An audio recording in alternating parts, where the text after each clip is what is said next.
After years of staunch opposition, Premier Sir Joh Bjelke-Petersen and his National Party at last gave the nod, then got into long argument and controversy over who should be awarded the licences. And even after that, there was the struggle to find the right money and the right casino operators.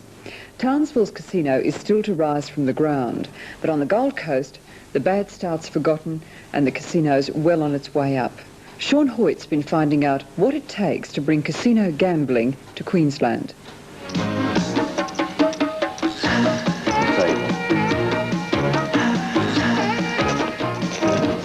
Once the players have placed their bets, the dealers will then spin the ball. While the ball is spinning, we watch the layout to make sure that all the bets have been placed correctly. Call no more bets. 35 black. Place a crown on the winning number and then take all the losing bets. There's no money at stake, but rather the prospects of Queensland's budding croupiers, or dealers as they're being called here. 500 skilled dealers must be on the floor of Queensland's first licensed casino, Jupiter's, when it opens its doors on the Gold Coast at the end of next year. So while the casino's going up, instructors have been hired and this gaming school set up nearby. Most students here are starting from scratch.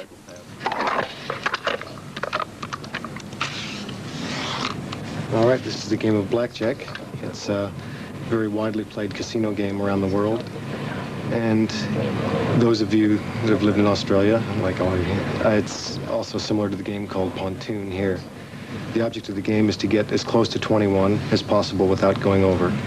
And I'll deal 2 cards to each player. Well, we have 6 games currently that they're being trained in. We have blackjack, we have roulette, we have craps, we have baccarat, sick bow, the big 6, and of course the very well-loved American or Australian game, 2-up. Do you play 5 and under in this game, like you play in your home games? And no, you can't do that. No, you can't do that in this. Not at all. Oh, not here, you can't. For the would-be dealers, the course itself is a gamble. The required 2 months of instruction and a deft-handed cards doesn't guarantee employment. Under the Casino Control Act, the state government lays down the rules of the game, vetting this course and eventually each and every casino employee. To gain government registration, hopeful dealers must pass a police check as well as a proficiency test. We want to change our bets or something like that now. Cards, please. No more bets. Come on, Bank. Come on, player. Baccarat, the player. Ed Schumann is an old hand. The casino operator Conrad International, or Hilton's as it used to be known, has flown him in from America to take charge. They're banking on his 27 years of experience in the casinos of Las Vegas and New Jersey to get the ball rolling in Queensland. Baccarat is probably could be classified such as horse racing, the sport of kings. Baccarat is probably the gambling table of kings.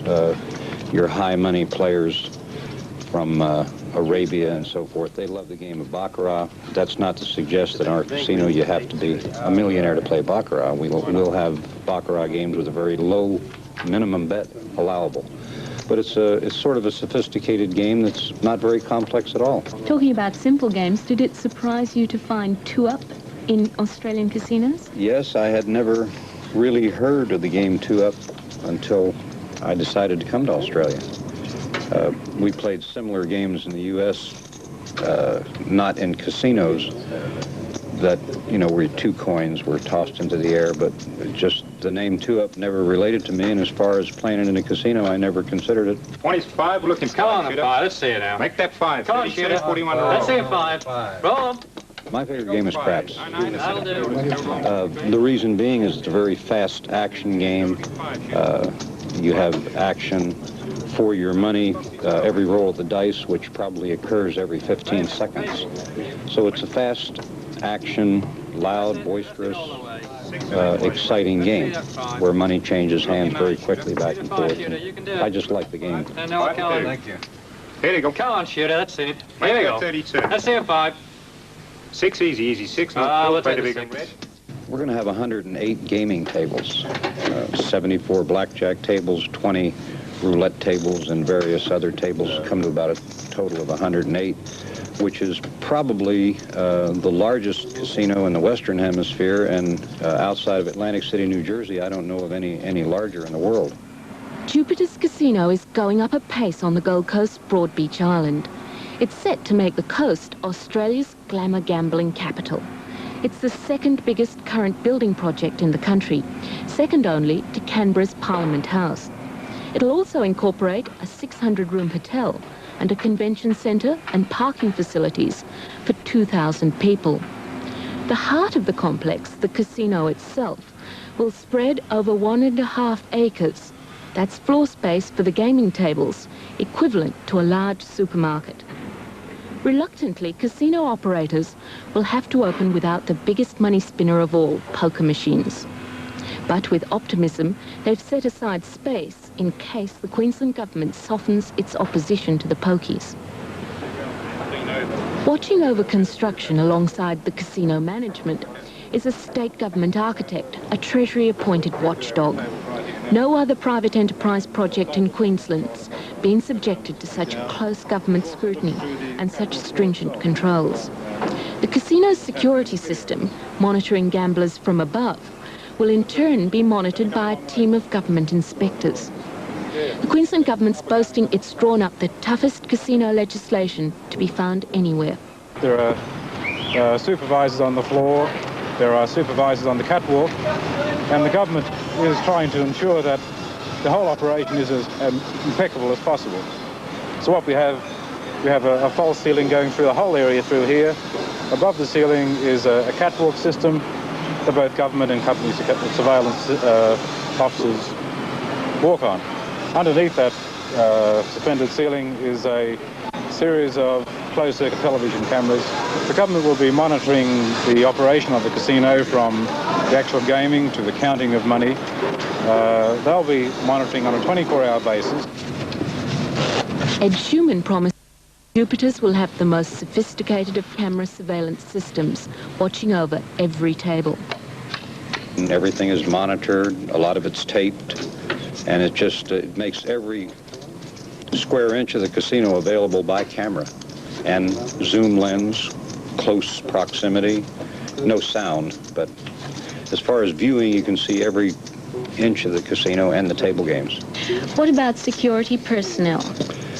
There's over 100 security personnel for the hotel and the casino, and it's a very necessary part of a casino to make sure that peace and order is maintained and that everybody's doing what they should be doing. It's not like a police force. They stay very obscure. They stay in the background. They're just there in the event of any form of an emergency. Both the casino and the government have a lot at stake. When the real gambling begins at the end of next year, casino operators and their 100-strong security force will be watching over a take of an estimated $70 million in the first year. The state's got its percentage of that to ensure, and its reputation too, if it's to stand by its guarantee that Queensland's casinos will be crime-free. Dealer goes around and pays those hands that are higher than 18 now, and takes the ones that are lower. Line up, please. 5. All right, the same bet for me, yeah, same bet. Same bet. That's it.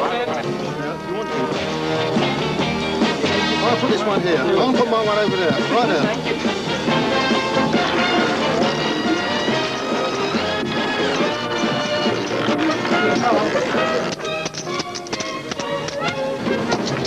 Same bet. 0.5, shooter. Make that 5. 32-41 to roll. Looking 5 now. 5 to do. 5 to win it. Records when it's finished in mid-1985. Jupiter's, as it's called, will employ 500 dealers on more than 90 gaming tables, making it twice the size of the Sands and Tropicana in Las Vegas. Michael Beattie files this report at the halfway stage of completion. For the investors in the Gold Coast Casino, it's good news. This was the site 9 months ago, and this is the site now. Halfway there and on schedule.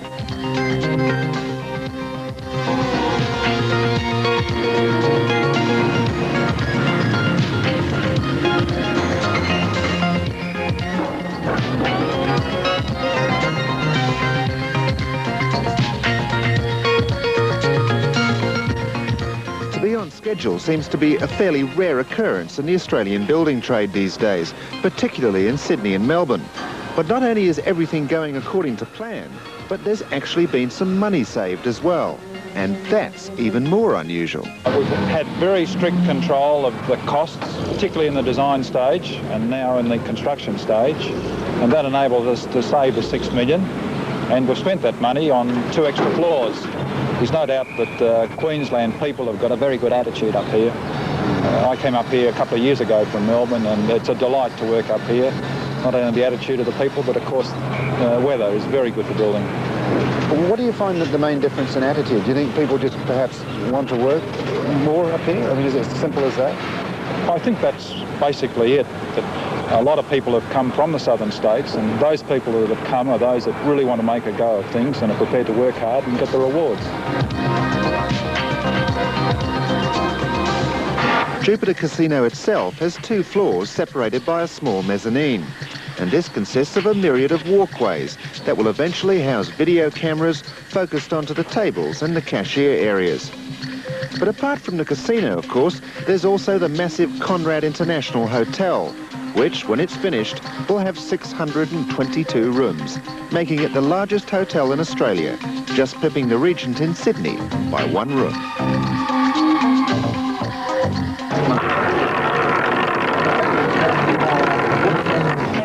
And while work is steaming along on the site, training sessions are in full swing for the 500-odd dealers who'll be needed for the gaming tables. 7, 11 a crap. First roll of those. Here we go. Come on. 9, number 9 to call. 9. Shot and got a 9. That is your point. It's not a bet that you'd encourage. What that bet there is doing is covering the first and the third, the first and the second dozen. Really, it's the same as betting that.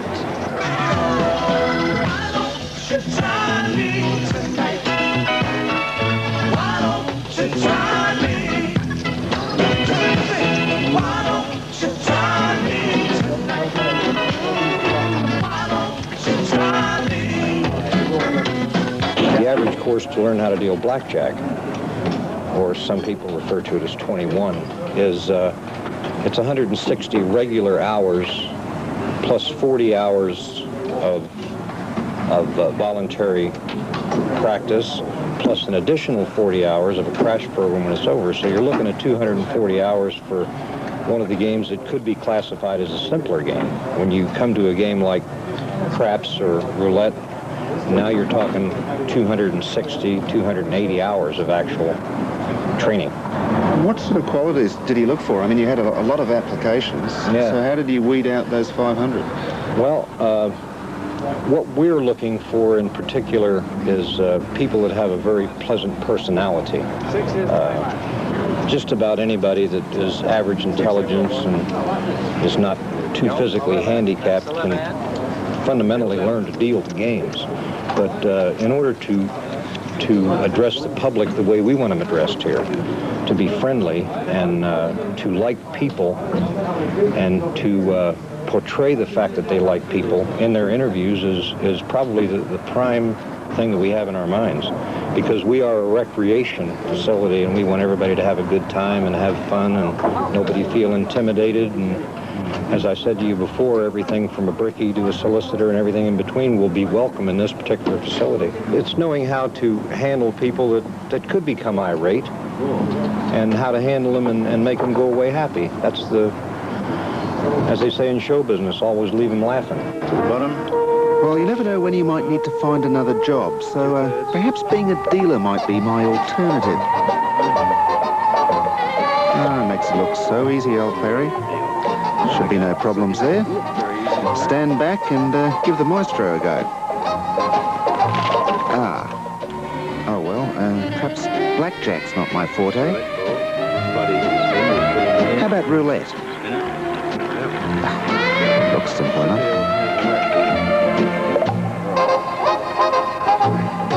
Yeah, easy does it.